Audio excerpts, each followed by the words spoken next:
Have you ever looked back at your life and tried to pinpoint the exact moment when everything went off the rails? For me, it wasn't some huge blow-up or tragic accident. It was just a simple, stupid joke. One I'd made a dozen times before, thinking it was harmless. But now, as I sit in my car, hands shaking and knuckles white around a stack of divorce papers, I realize that joke was the first domino in a chain reaction that ruined my marriage and tore apart the life I'd spent years building. My name is Natalie, and I'm 31. People always tell you, don't sweat the small stuff, but what if the small stuff is what actually destroys you? Let me rewind to what felt like another life. A life that was predictable, routine, safe. We had the house on a quiet street, the minivan in the driveway, the two beautiful kids, Lily, our fiery little 7-year-old, and Max, only 4 but wise beyond his years. Every day, I poured myself into being the best mom I could, convincing myself that being a stay-at-home mom was not just a role, but a purpose. It became my identity. School drop-offs, playdates, doctor appointments, endless loads of laundry. I was the engine that kept our family running. I thought it was enough. I thought I was enough. My husband, his name was Adam, was the classic provider. He worked late, always said yes to overtime, and did what he thought a good man should do, keep us comfortable and safe. But while he was out in the world, making something of himself, I was at home, feeling like a ghost in my own story. We started to drift. It was so subtle at first. Just a feeling that he wasn't really hearing me, that I wasn't really seeing him. But I didn't want to admit it, even to myself. So, I did what I always did. I turned it into a joke. It was a Friday night. The kids were finally sleeping at their grandma's, and Adam wanted to have a date night at home. He cooked. Nothing fancy, but he tried, and I should have seen that. We opened a bottle of wine, sat down at our old, scratched kitchen table, and tried to pretend like we were still the people we'd been years ago. But it felt forced, awkward. The air was thick with everything we weren't saying. Then, like always, I tried to lighten the mood. You know you weren't my first choice, right? I laughed, swirling my wine. Just think.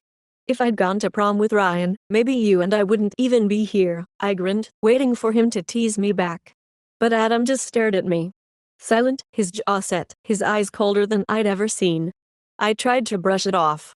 Come on, you know I'm just messing with you. He said nothing. The silence after that joke was louder than any argument we'd ever had. That night, something between us broke.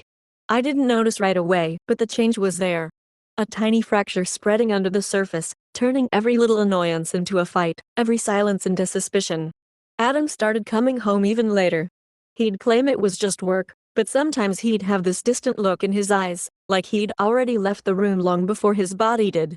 I was so wrapped up in the daily grind, packing lunches, cleaning up spills, managing tantrums, that I convinced myself he was just stressed, that it was nothing. But deep down, I knew something was shifting. I tried to push it aside, tried to keep the house running, the kids happy, the facade intact. But I felt myself unraveling, too. Resentful that he got to have a life outside of us, jealous that he didn't seem to need me the way I needed him. I kept making those jokes.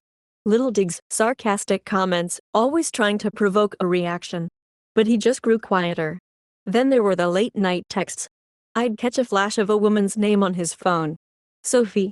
Just a co-worker, he'd say. But something in his voice made my stomach twist. He started going out for drinks with the guys more often. He stopped telling me where he was going. I told myself I was being paranoid, that I should trust him. I didn't want to be controlling, didn't want to nag. But the unease grew, and the gap between us widened with every passing day.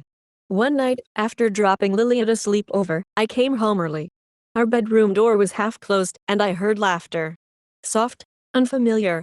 When I opened the door, Adam was sitting on the bed, phone in hand, texting. He froze when he saw me. And there it was. Sophie. My heart plummeted, icy cold. Who's Sophie? I asked, my voice barely a whisper. Just work stuff, he muttered. I didn't believe him, but I also didn't want to hear the truth. From that night on, things got ugly. We argued over everything and nothing. The tension was suffocating. Dinners became silent, and I'd catch Adam staring off into space, lost to me. He started sleeping in the guest room because of work calls, but I knew it was because he couldn't stand to be near me anymore. I kept telling myself that it wasn't my fault, that I was just doing my best. But deep down, the guilt was eating me alive. If I hadn't made those jokes. If I had just talked to him, told him how lost and invisible I felt.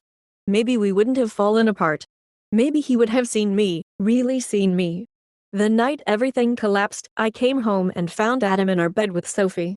I stood in the doorway, numb, watching the person I loved most become a stranger right in front of me. There were no screams, no tears. Just this dead, hollow silence. Sophie laughed without a word. Adam looked at me and said, "I can't do this anymore, Natalie. I'm done," and just like that, my world ended. He packed his things that night, leaving me alone with two terrified, heartbroken children. Lily cried herself to sleep. Max asked when Daddy was coming home. I had no answers. I signed the divorce papers with shaking hands, my whole body numb, my mind replaying every careless joke, every missed chance to say what I really felt. The months after were a blur. Lawyers, paperwork, custody schedules. Adam found someone new. Someone who got the happy, unburdened version of him. The version I hadn't seen in years. I hated her for that. But I hated myself more for letting everything slip away. Sitting alone in that courtroom, Adam wouldn't even look at me. He was calm, detached, already moved on. But I was stuck, drowning in regret. I had spent so much time blaming him for our problems that I didn't see my own part in the destruction. I'd made myself a victim because it was easier than facing the truth. Now, months later, I'm still picking up the pieces. I'm a single mom, learning to do everything on my own. Some days, I feel strong. Like I'm finally becoming the woman I was meant to be. But other days, I'm haunted by what I lost, by what I threw away. The hardest part is knowing I could have changed things. I could have been kinder, more honest, more present. But I wasn't. And now the people I love most are paying the price. If you take anything from my story, please. Don't ignore the cracks in your own life. Don't use humor to hide your pain. Don't wait until it's too late to say what you really mean. Because sometimes, it's the smallest, most harmless seeming words that end up destroying everything you thought was unbreakable. So here I am, starting over. Still haunted by the ghost of the life I lost. Still learning, still growing. I hope someday I'll be able to forgive myself. And I hope if you're listening, you won't make the same mistakes I did. Because sometimes, the thing that ruins you isn't tragedy. It's just a joke at the wrong time, to the wrong person. And you never get the chance to take it back.